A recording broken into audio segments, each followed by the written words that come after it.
We live in a culture that treats longing like a problem to solve. Want something to eat, want a new outfit, want a date for tonight. You can have it at your doorstep, have them at your doorstep in a matter of minutes. And you might say, it's natural, Leona. That's what you're supposed to do with longing. But I think that we've completely forgotten there's a totally different way to relate to longing that's much more fulfilling. Which brings us to today's episode. It's a little different. You're going to just be hearing from my co host, Anna Alley. She's recording somewhere from her van in the beautiful wilderness, sharing a really deep, personal, honest conversation about putting a pause to all romance and leaning into her yearning. Anna spent 2 months doing what she calls a no man diet. No dating, no flirting, no hooking up, no crushing, and no fantasy. But what she discovered was worth it. It was so much deeper than relationship. It was about the difference between seeking satisfaction and validation outside of yourself and turning inward, learning to let your desire, your yearning lead you to wholeness in yourself. No, this isn't your typical dating detox story. This is so much juicier and yummier than that. It's about longing as life force, about turning towards the ache instead of immediately trying to fill the hole, about what becomes possible when you stop abandoning yourself for love.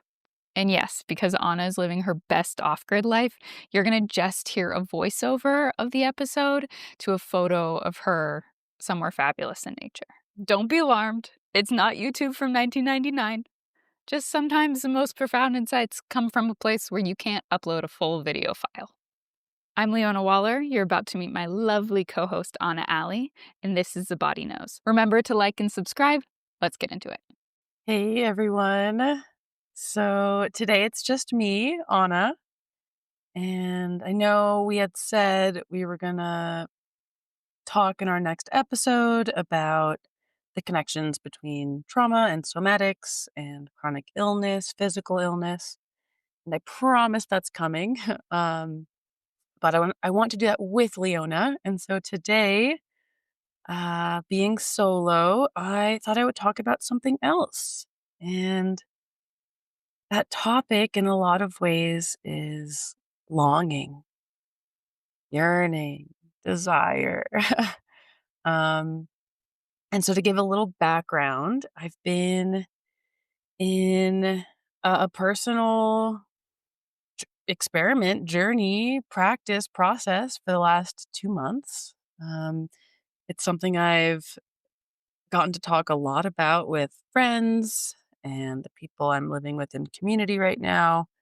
And I thought it would just be a great discussion topic for today because it's very much along the lines of what Leon and I talk about with this embodiment work and personal development and healing. And also my first solo episode, so bear with me. Leona's presence is, I think, something that inspires me and grounds me, and so hopefully I can make this episode something we want to listen to and that makes sense. And I've got a couple different pieces that I'm going to try my best to weave together to paint a picture of this container I've been in for the past 2 months. And so by container, I mean I've set a very clear set of intentions for myself to follow over these next 2 months, and they're surrounding longing, yearning, desire, and specifically connection and relationship with a partner. And so, to give a little backstory, I was talking with Leona this spring about my failing relationships. And she was like, Anna, you got to do the no man diet. And she has said this before. She's done it herself. And I've always just been like, oh, that was so good for you, Leona. And you got so much out of that. But like, no, I'm not going to do a no man diet. Like, I'm trying to find a man.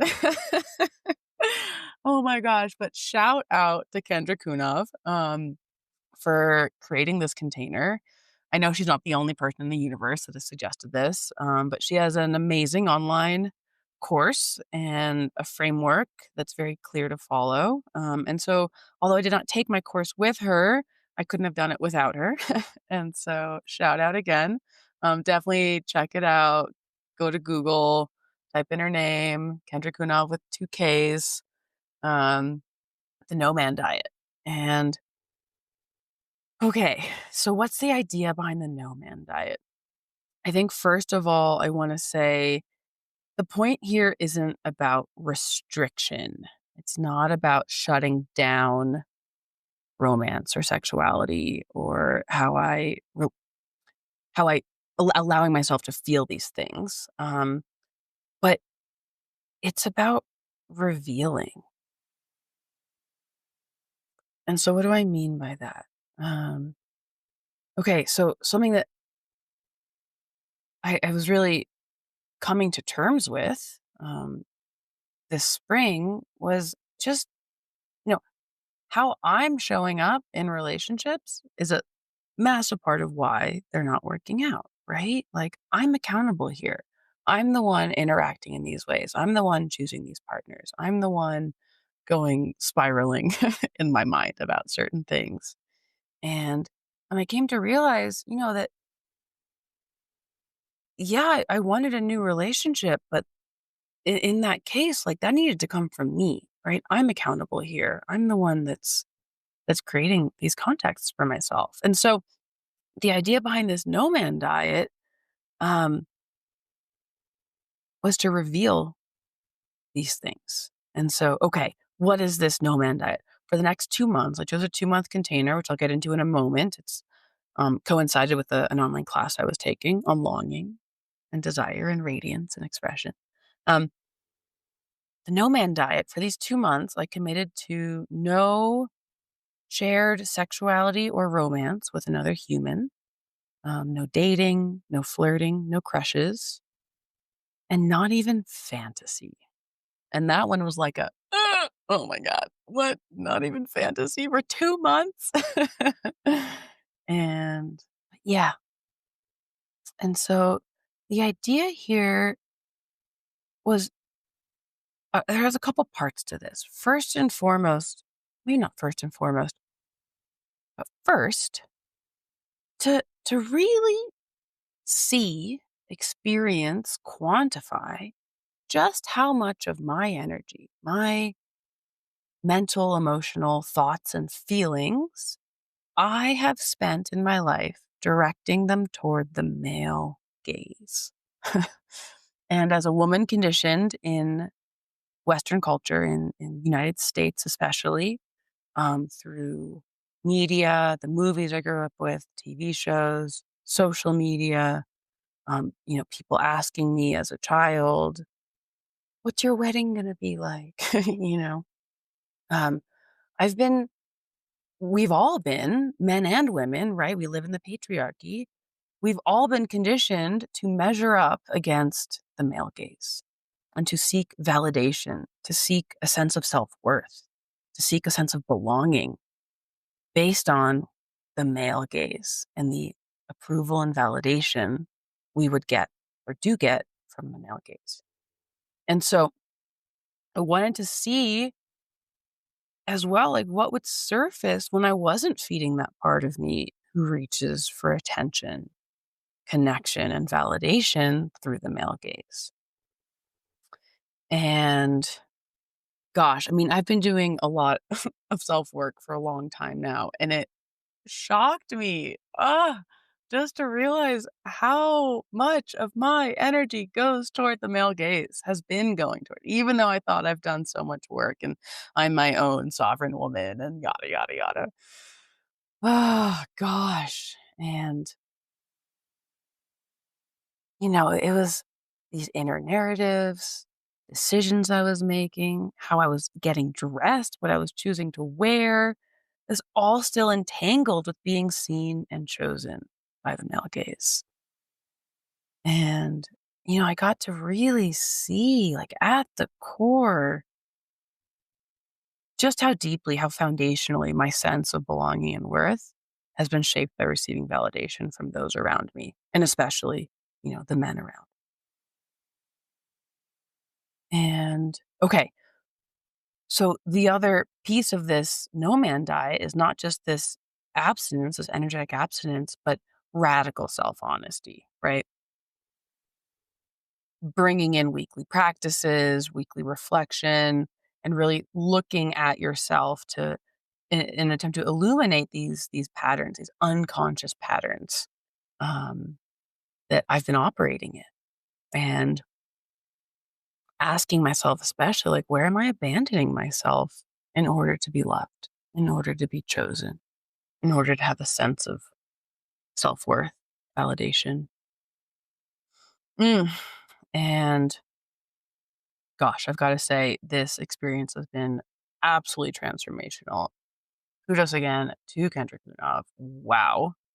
I had no idea what I was stepping into. I'll be completely honest and say the first week I regretted this decision like multiple times a day, you know?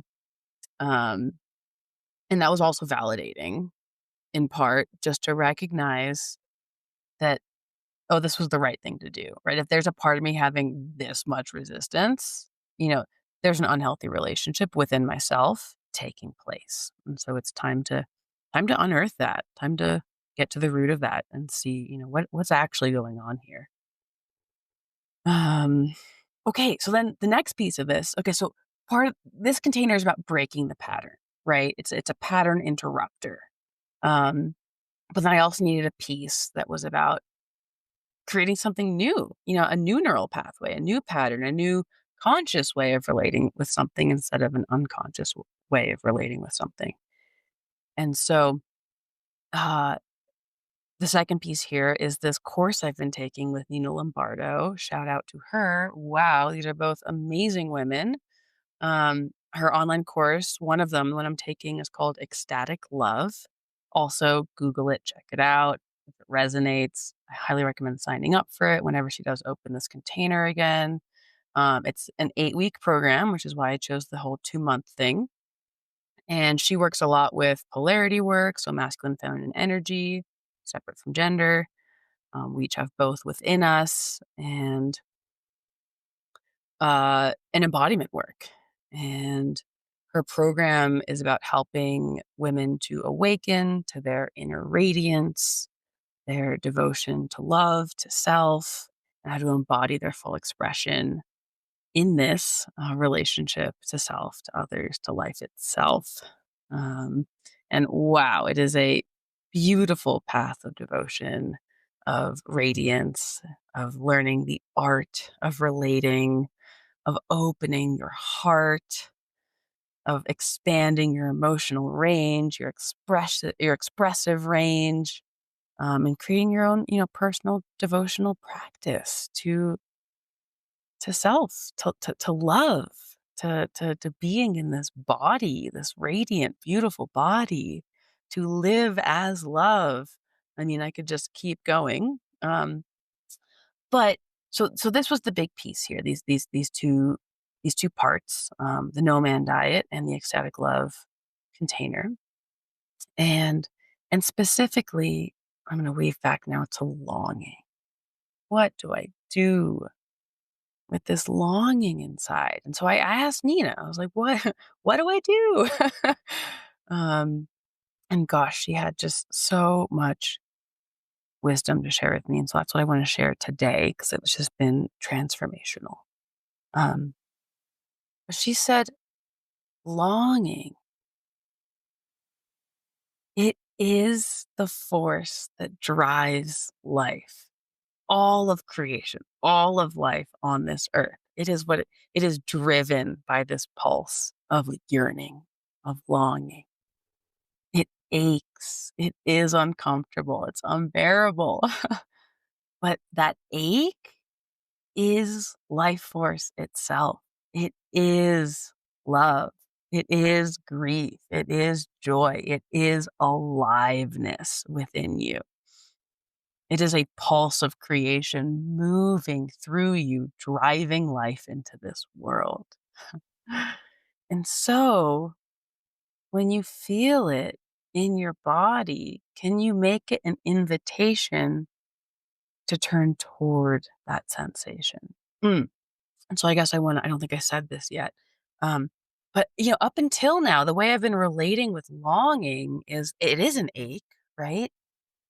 the way I've been relating with that ache, that it's this almost like emptiness that needs to be filled, is to satisfy it in some way, is to soothe it in some way, is to reach to something external around me to try to satisfy it, to try to soothe it.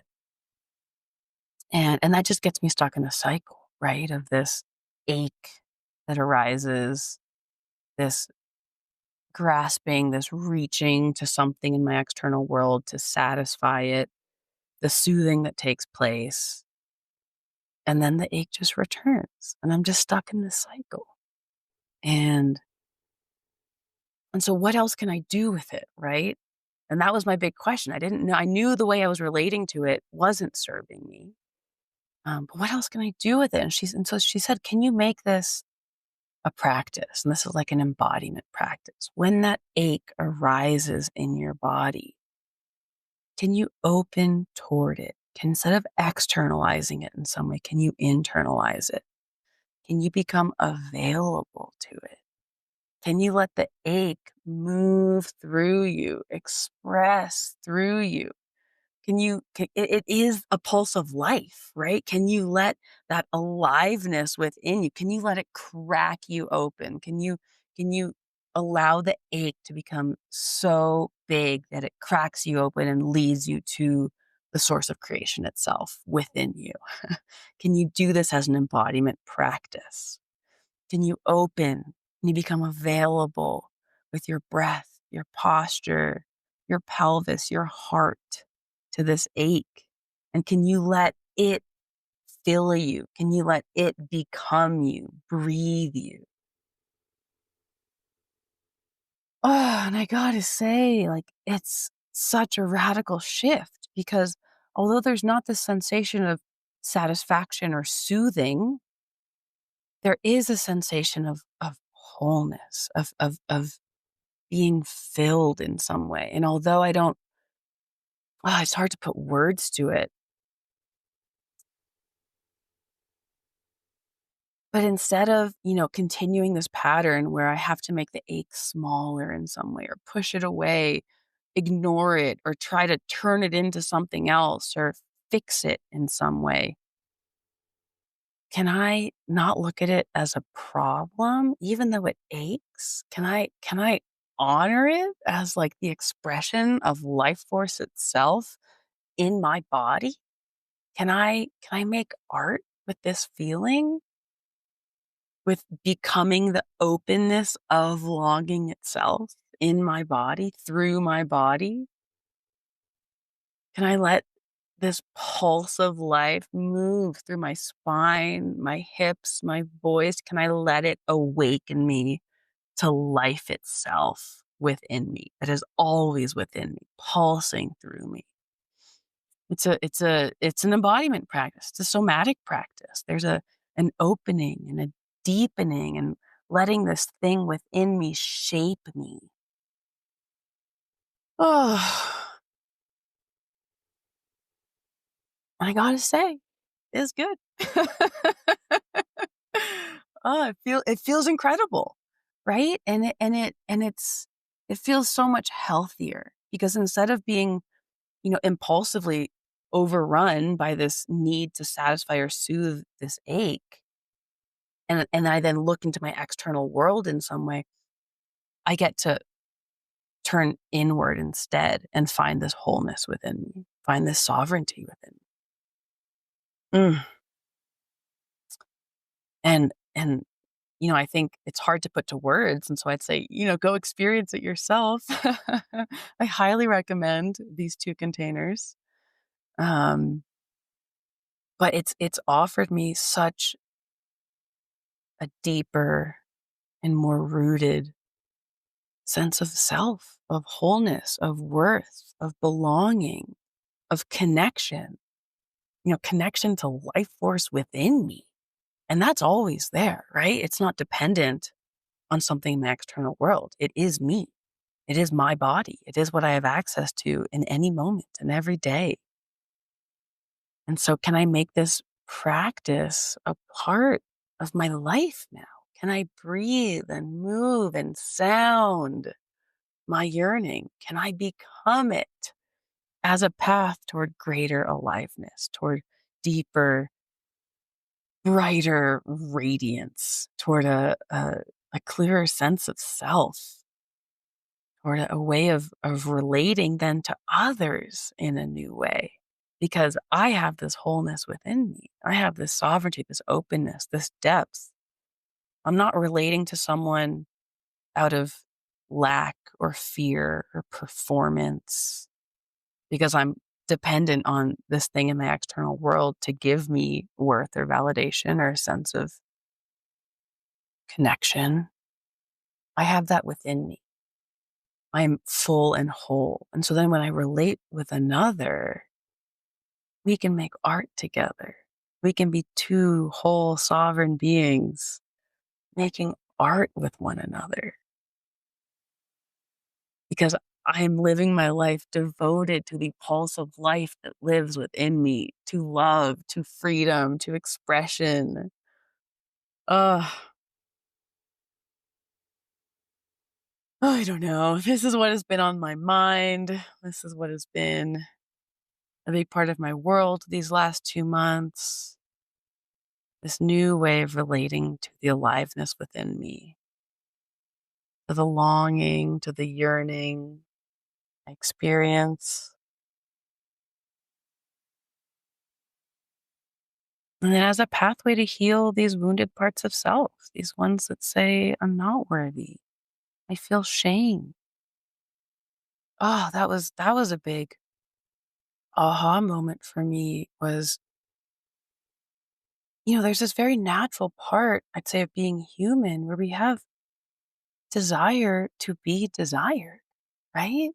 And we get to share in this mutual desire to be desired together. And there's something beautiful created from that space.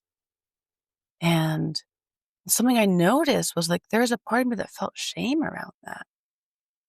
Shame around wanting to be desired. That to be like a sovereign feminist woman, I'm whole into and of myself and I don't need anyone. And to want someone is to abandon that in some way. I don't know. Who knows where it came from? But that I think that was a large part of what was driving then these relationships that weren't going well because there's chaos inside if there's a part of you that wants to be desired and a part of you that shames you for wanting to be desired.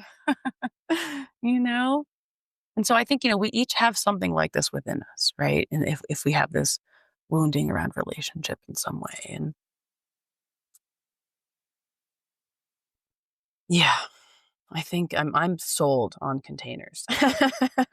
I'm sold on creating really intentional containers as a way of revealing, as a way of, it's not about shutting it down, right? What it wasn't about having setting this container and then like not engaging in any romantic or sexual energy. Um, but it was about not externalizing it anymore. It was about connecting to myself, to the life force within me. It's about letting myself feel those things, but changing how I relate to them. And containers are just, such a powerful way to bring in practice and intentionality and to bring healing. That's been my experience. And that's why I wanted to share it. Um, as something that's absolutely changed my life. And yeah, my container's coming to a close the day this podcast comes out, which is wild. And now I get to, really reflect on, okay, how do I want to engage now? How do I make sure I don't slip back into these old patterns? What part of this container do I want to continue for another set period of time? These are all things I get to reflect on. Um, okay. I hope this was valuable. I'd love to hear what came up for anyone listening, thoughts, reactions, experiences. Have you done anything like this before? Are you curious to learn more? Please share in the comments. I'd love to hear more. Okay, until next time.